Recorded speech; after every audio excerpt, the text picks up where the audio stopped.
Bonjour tout le monde, je me présente Vincent Villeneuve. Je ne pouvais pas être présent avec vous ce soir à Rencontre Odyssée, malheureusement, mais j'ai décidé quand même de vous faire parvenir ma petite présentation sur mon projet de maîtrise qui vient de mes bureaux ici à l'Université Laval, à Québec.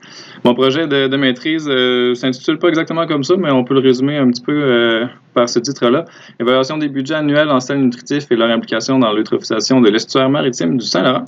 J'ai décidé de vous la présenter d'une manière un petit peu ludique, un petit peu simplifiée là, pour être sûr qu'on s'en fâche pas dans les mots finalement.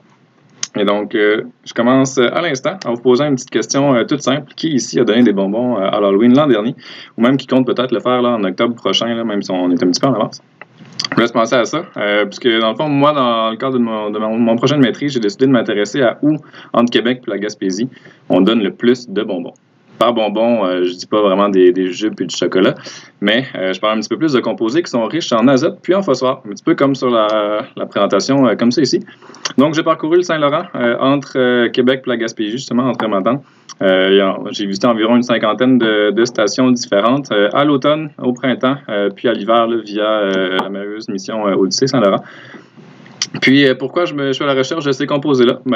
Il faut commencer par savoir que ces composés-là, que ce soit par exemple les bonbons qui sont riches en phosphore, c'est ça qui limite la croissance des algues et du phytoplancton. Une fois qu'on est en milieu d'eau douce, donc plus vers Québec, puis en montant.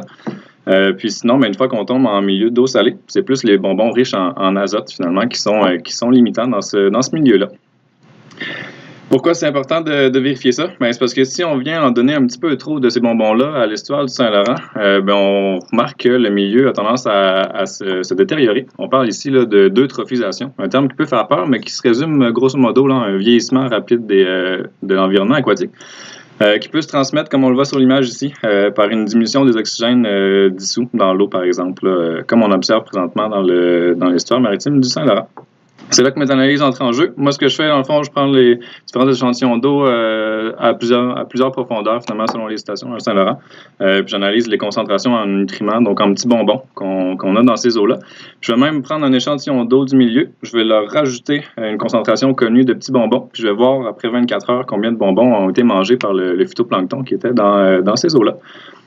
Tout ça dans l'optique là, de pouvoir comptabiliser ça, puis de faire un budget de combien de bonbons on donne au Saint-Laurent, puis combien de bonbons est mangé puis est absorbé finalement par le milieu. Voilà, ça ressemble pas mal à ça. Puis ce qui est important de savoir, c'est que le Saint-Laurent est un petit peu comme moi, un grand enfant de bientôt 25 ans. Plus tu lui donnes de bonbons, il dira jamais non. Mais plus on en mange, plus on finit par avoir mal au ventre. Puis c'est dommage parce que le Saint-Laurent, comme on le voit un petit peu là, ici sur la présentation, a déjà commencé à avoir mal au ventre. Donc, c'est un petit résumé rapide en 3 minutes top chrono là, de mon projet de maîtrise. Si jamais vous avez des questions, n'hésitez pas. Là, mon adresse courriel est inscrite sur la présentation. Puis, j'espère que vous avez passé une très belle soirée. Merci encore une fois au Réseau Québec Maritime de m'avoir permis de participer à l'émission Odyssée Saint-Laurent cette année, puis l'an dernier aussi. Puis j'espère bien pouvoir en faire partie l'an prochain pour avoir encore une fois des données hivernales, chose qui est assez difficile à aller chercher, mais qu'on apprécie grandement pour la science. Donc, je vous souhaite à tous une très belle soirée, puis on essaie de se voir bientôt. Bye bye.